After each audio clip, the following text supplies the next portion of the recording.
So actually bone ఏదైతే దవడెముక అరిగిపోతుందో అప్పుడు మనం దవడెముక కాకుండా ఫేస్లో ఇంకా చాలా ఎముకలు ఉంటాయండి.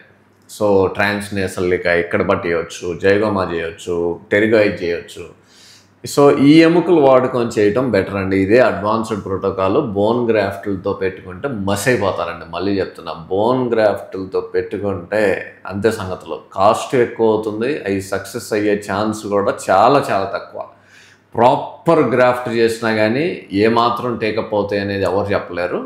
నెక్స్ట్ మల్టిపుల్ సర్జరీస్ పడతాయి. గ్రాఫ్ట్లు పెడతాం తీయటం, ఒక సైడ్ పెడతాం, ఆ తర్వాత ఇంకొక సైడ్ పెడతాం. Multiple surgeries, multiple visits. 3-4 ఏళ్ళ తర్వాత కూడా పళ్ళు పెట్టించుకోవడానికి పనికిరాని వాళ్ళు ఉన్నారండి. 3-4 ఏళ్ళు బోన్ గ్రాఫ్ట్లు సర్జరీల తర్వాత. సో బోన్ గ్రాఫ్ట్ల కన్నా జైగోమా ఇంప్లాంట్లు పర్ఫెక్ట్. జైగోమా ఎముక, టెరిగాయిడ్ ఎముక చాలా బలమైన ఎముకలు. నెక్స్ట్ ఈ జైగోమా ఎముక మరి ముఖ్యంగా చాలా చాలా బలమైన ఎముక. దానిలో పట్టించేటప్పుడు మేము అప్పుడప్పుడు ఇంప్లాంట్ పట్టడానికి మాకు చెమటలు పడుతుంటాయి, అంత బలమైన ఎముక అనమాట. ఓకేనా.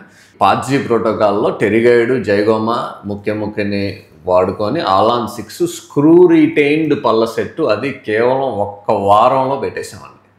కేవలం 1 వీక్లో అన్నీ ఇంప్లాంట్లు వేయటం అయిపోయింది.